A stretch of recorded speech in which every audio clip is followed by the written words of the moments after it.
ছোটবেলা থেকে চানাচুর বলতে আমার একটাই পছন্দ, মুখরোচক, স্বাদে স্বাস্থ্যে। ভালো খান, সুস্থ থাকুন। মুখরোচক, ভালোবাসার ৭৫ বছর।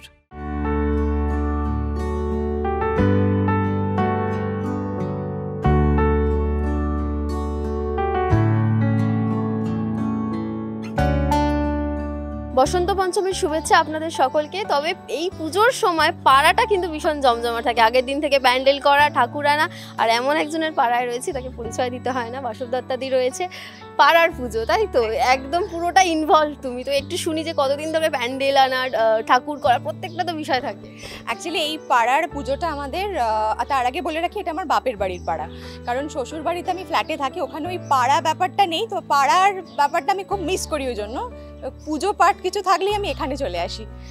আর এটা আমাদের অনেক পুরনো পুজো, আগে বড় দাদারা করতো, মানে হয়তো এদের বাবারা করতো তার আগে।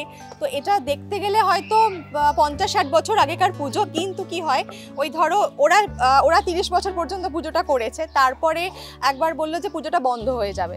তো আমাদের মনে হলো, খুব মন খারাপ হলো, পাড়ার একটা পুজো, ঠাকুর আসবে, গান বাজবে, এইটাই তো ভীষণ আনন্দ। মানে ওদের ঠাকুর আসার আগে বক্সটা চলে আসে, ওই যে ওটা বাজে, ওটাই খুব একটা আনন্দ হয়। তো তখন আমরা মেয়েরা চারজন, আমরা ৪টে বন্ধু মিলে ঠিক করলাম যে না, পুজোটা বন্ধ করবো না, পুজোটা যাতে চলে আর কি। তো আমরা ৪ জনে মিলে একবার ৪ বছর পুজোটা করলাম। তো আমাদের ৪ বছর, তারপর বাকি আমাদের পরের জেনারেশন এরা পুজো করছে। এখন হয়তো ওই ঠাকুর আনা বা ওইগুলোতে ইনভলভ থাকতে পারি না ব্যস্ততার জন্য, কিন্তু ওই পুজোর দিনটা থাকি ওদের সঙ্গে। তো পাড়ায় দিদি কেমন? আমি একটু ছোট ছোট অনেক হলুদ শাড়ি পরে সুন্দর করে বসে রয়েছে মা সরস্বতীর সামনে। তো পাড়ায় দিদি কেমন সেটা একটু বেসিক্যালি মলি দিদিকে আমরা ছোটবেলা থেকে দেখছি। তো লাইক কি বলবো, অত সেলিব্রিটি বলে জানি না, কিন্তু মলি দিদি তো আমাদের মলি দিদি। And she is very nice of course. মানে আমরা পাড়ায় এলেই আমরা সবসময় জিজ্ঞেস করি যে মলি দিদি কোথায় অ্যান্ড অল। আর এই পুজোতে মানে মলি দিদি সবসময় ইনভলভ হয়। যখনই ধরো বাড়িতে গিয়ে বললাম যে মলি দিদি পুজো করছি, আসবে আমাদের পুজোতে, so she is always involved in our Puja. So সকাল থেকে নিশ্চয়ই সবাই উপোস, অঞ্জলি দেওয়া, এক প্রস্ত দিয়ে এসছি অঞ্জলি, তারপর আবার দেবো। এরা উপোস, কিরে তোরা উপোস না খেয়ে উপোস?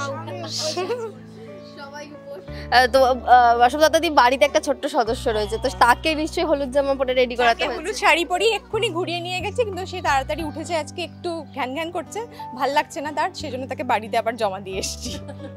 সকাল থেকে তার পেছনে অনেকটা সময় দিতে হয়েছে বলো, সুন্দর করে রেডি করানো, তার অনেকটা। হ্যাঁ, খুব সুন্দর করে কিছু না, ওই একটা হলুদ শাড়ি পরিয়ে দিয়েছি, ব্যাস এইটুকুনি। হ্যাঁ, ওই শাড়িটা পরতে চাইছিল না, জোর করে একটু পরাতে হয়েছে। ও আমার ফুলের পেছনে পড়েছিল সকাল থেকে, গাঁদা ফুলগুলো, আমার মাথার ফুলগুলোই ওর দরকার, দিয়ে দিচ্ছি এমনি মালা থেকে খুলে, সেটা হবে না, ও আমার মাথা থেকে নেবে।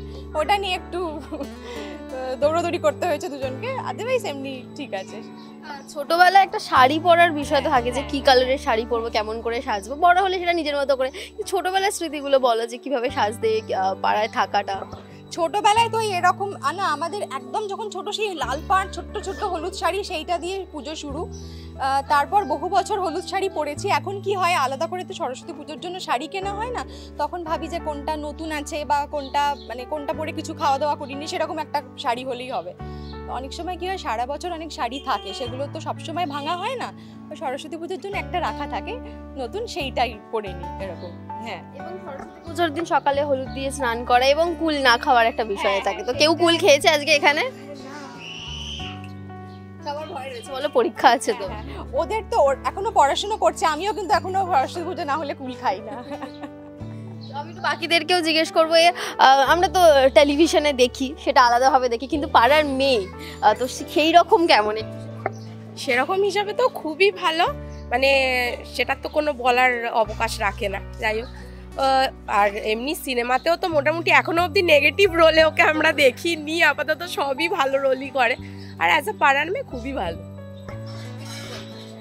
Well, আমি পাড়ায় একদমই নতুন, but the thing is that I'm literally starstruck. Like, she's really beautiful in real life as well, and she's currently doing Kar Kache Koi Moner Kotha, right? My mom's favorite serial, by the way, and she looks really pretty. I mean, I'm enjoying all the scenarios and all the circumstances right now. That's it. নিশ্চয়ই কোনো অনুষ্ঠান কি রয়েছে, খিচুড়ি এইগুলোর বিষয় তো থাকেই। সেটা তো ওরাই ভালো বলতে পারবে। বলতো কি রান্না বান্না হচ্ছে? আমাদের বেগুনি আছে, খিচুড়ি আছে, পায়েস আছে, চাটনি আছে, পনির আছে। কারা রান্না করছে একটু বলে দাও তো। তোরা তো সেটা পুরো বিশ্ব করছিস অঞ্জলি না? করছে। ও আচ্ছা আচ্ছা। আর মেনলি ঠাকুরের ভোগটা আমি করে ঠাকুরের ভোগটা ওর মা করে দেবে। তারপর পুজো শুরু হয়ে যাবে এবং সারাদিনটা এখানেই, তাই তো? ছোটবেলায় কোনো এখানে ধরো কোনো মজার অভিজ্ঞতা কি রয়েছে, ধরো ফাংশন করা বা নাচ? অনেকদিন ধরে আমরা নাচ প্র্যাকটিস করে তোলা। ছোটবেলায় তো বক্স বাজতো, আমরা এখানে নাচতাম, ভীষণ নাচতাম। তখন গিয়ে দেখছে কে কি বলছে ওসব ব্যাপারই ছিল না, এখন সেটা আর পারি না, সেইটা খুব মিস করি, এখন আর সেটা হয় না। এইভাবেই জমজমাট থাকুক পুজো। এখনো পুজো হয়নি, অঞ্জলিতে বসবে হবে পুজো। একদম। তো কি বলবে তোমার দর্শকদের? সকলকে সরস্বতী পুজোর অনেক অনেক শুভেচ্ছা। সবাই খুব ভালো থাকুক, সুস্থ থাকুক, আর পুজো সবার খুব ভালো কাটুক।